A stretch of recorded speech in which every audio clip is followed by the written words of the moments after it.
નમસ્કાર. ચાલો આજે એક એવી સફર પર નીકળીએ જ્યાં આપણે મધ્યયુગીન ગુજરાતના સાંસ્કૃતિક ખજાનાને નજીકથી જોઈશું.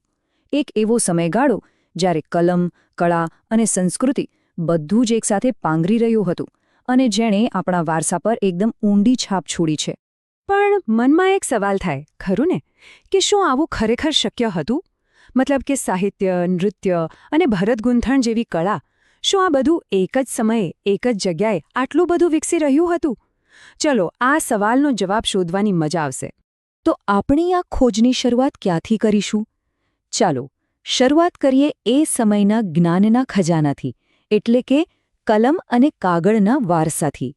ખબર છે, એ સમયે જાણે જ્ઞાનનો એક મોટો ધડાકો હતો. એ સમયના જે વિદ્વાનો હતા ને, એમણે વ્યાકરણથી માંડીને ઇતિહાસ સુધી લગભગ દરેક વિષય પર એટલા બધા ગ્રંથો લખ્યા કે જે આજે પણ આપણને એ સમય કેટલો બૌદ્ધિક રીતે સમૃદ્ધ હતો એની સાબિતી આપે છે. તો જુઓ, એ સમયના કેટલાક મોટા નામો અને તેમની રચનાઓ, જેમ કે હેમચંદ્રાચાર્યનું સિદ્ધહેમા શબ્દાનુશાસન. આ તો વ્યાકરણનો ગ્રંથ હતો, પણ કેવો? એકદમ ટોચનો. બીજી બાજુ ચંદરબરદાઈનો પૃથ્વીરાજ રાસો જુઓ, જેમાં વીરતાની ગાથાઓ છે. અને અમીર ખુશરો જેવા લેખકોએ તો એ સમયનો આખો ઇતિહાસ જ શબ્દોમાં કંડારી દીધો. આના પરથી જ ખ્યાલ આવે કે એ સમયે જ્ઞાન કોઈ એક વિષય પૂરતું સીમિત ન હતું. અને વાત અહીં જ નથી અટકતી. આ લિસ્ટ તો હજી લાંબુ છે. જેમ કે રામાનુજાચાર્ય, એમણે ધર્મગ્રંથો પર પોતાની સમજૂતી લખી, જેને આપણે ભાષ્ય કહીએ છીએ.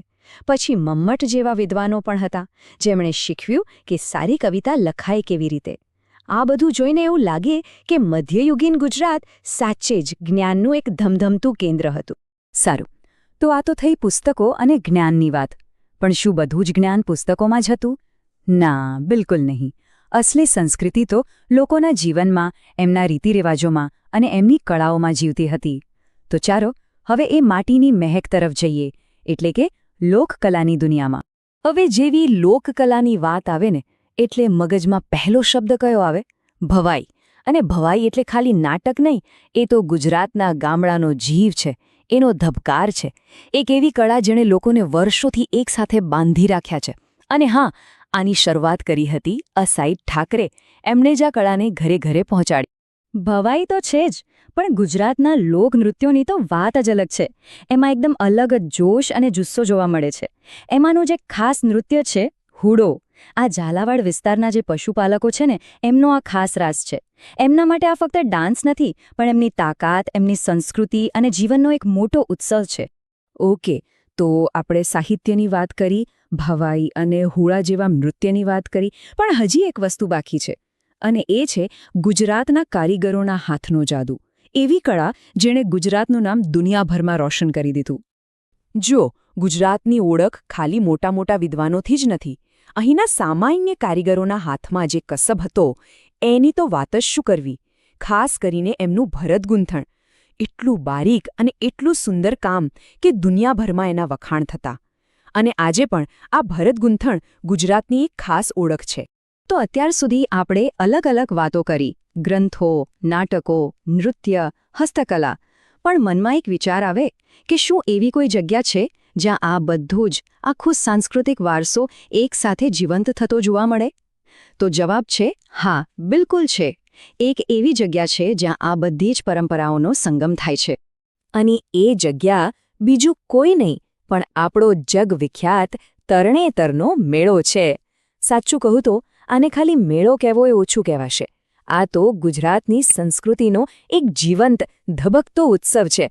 દેશ-વિદેશથી લોકો અહીં ખાસ આ રંગીન વાતાવરણ અને વારસાને માણવા આવે છે. તમને યાદ છે, આપણે હમણાં જ હુડોરાસની વાત કરી હતી? બસ એ જ હુડોરાસ આજે પણ તરણેતરના મેળામાં એટલા જ જોમ અને જુસ્સા સાથે રમાય છે. આ એક જ દૃશ્ય પૂરતું છે એ સમજવા માટે કે ગુજરાતનો વારસો ફક્ત જૂના પુસ્તકોમાં નથી રહી ગયો. એ તો આજે પણ લોકોના જીવનમાં, એમના ઉત્સવોમાં ધબકી રહ્યો છે. તો મધ્યયુગીન ગુજરાતની આપણી આ નાનકડી સફર અહીં પૂરી થાય છે. પણ જતાં જતાં એક સવાલ છોડીને જાઉં છું. આપણે જોયું કે હોડો અને ભવાઈ જેવી કળાઓ આજે પણ જીવંત છે. તો વિચારો, એવી બીજી કઈ કઈ આપણી પરંપરાઓ છે જેને આપણે આજે પણ એટલા જ ગર્વથી સાચવી રાખી છે? કદાચ આ સવાલ જ આપણને આપણા અદ્ભુત વારસાની વધુ નજીક લઈ જશે.